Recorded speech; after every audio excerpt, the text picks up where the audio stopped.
എറണാകുളത്ത് പോകാൻ എനിക്ക് ഏറ്റവും ഇഷ്ടമുള്ള ഒരു സ്ഥലത്തോട്ടാണ് ഞാൻ ഇന്ന് പോകുന്നത്. ഇത് കാണുമ്പോൾ തന്നെ എല്ലാവർക്കും മനസ്സിലായി കാണും സ്ഥലം ഏതാണെന്ന്.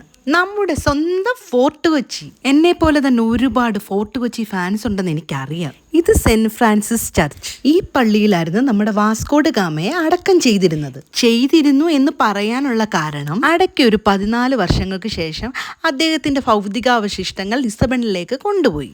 അകത്ത് ക്യാമറ അലൗഡ് അല്ല. ഈ ഒരു ബോർഡിൽ പള്ളിയെ കുറിച്ചുള്ള ഇൻഫർമേഷൻസ് ആണ് കേട്ടോ. ഈ റോഡ് സൈഡിലൊക്കെ എന്ത് മനോഹരമായ കാഴ്ചകളാണെന്ന് അറിയാമോ.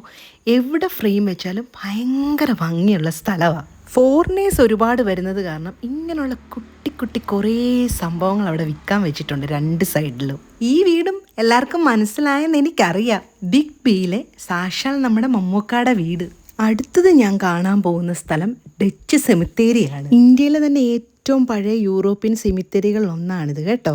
1724 ഇത് പണി കഴിപ്പിച്ചത്. ഡച്ച് ഉദ്യോഗസ്ഥർ, വ്യാപാരികർ, സൈനികർ അങ്ങനെ ഏകദേശം 104 ശവകുടീരങ്ങളാണ് ഇതിനകത്തുള്ളത്. ഡച്ച് ഈസ്റ്റ് ഇന്ത്യൻ കമ്പനിയുടെ കാലഘട്ടത്തിലെ ആളുകളാണ് ഇവിടെ അന്ത്യവിശ്രമം കൊള്ളുന്നത്.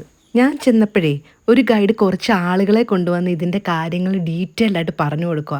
അവർക്കൊക്കെ എന്നെ വീഡിയോസിൽ കണ്ട് പരിചയമുണ്ടെന്ന് പറഞ്ഞു കേട്ടോ. എനിക്ക് ഭയങ്കര സന്തോഷമായി. ഫോർട്ട് കൊച്ചിയെ കൂടുതൽ അറിയണമെങ്കിൽ നമുക്ക് ഇതുപോലത്തെ ഗൈഡിൻ്റെ സഹായം തേടാം കേട്ടോ, നിങ്ങൾ ഫോർട്ട് കൊച്ചിയിലൊക്കെ വരുമ്പം. പിന്നെ ഞാൻ നേരെ നടന്നു പോയത് നമ്മുടെ ബീച്ചിലോട്ടാണ് കേട്ടോ. ബീച്ച് വേറൊരു വൈബ് തന്നെ.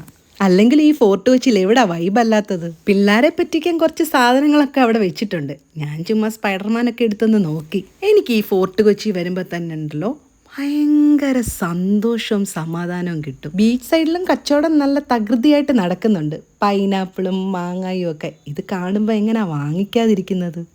വല്ലാത്തൊരു മൂടാ. ഞാൻ ഇടയ്ക്കിടയ്ക്ക് ഫോർട്ട് കൊച്ചി വന്ന് ഇങ്ങനെ കറങ്ങിയടിച്ച് നടക്കാറുണ്ട് കേട്ടോ. ശരിക്കും പറഞ്ഞാൽ ചരിത്രം ഉറങ്ങിക്കിടക്കുന്ന ഒരു സ്ഥലം, അങ്ങനെ വേണം ഫോർട്ട് കൊച്ചിയെ പറയാൻ. എനിക്ക് എത്ര കണ്ടാലും മതി വരാത്ത ഒരു സ്ഥലമാണ് ഈ ഫോർട്ട് കൊച്ചി. എല്ലാം കണ്ടിനി ഞാൻ വീട്ടിലോട്ട് പോവാം. എല്ലാവർക്കും നന്മകൾ നേരുന്നു.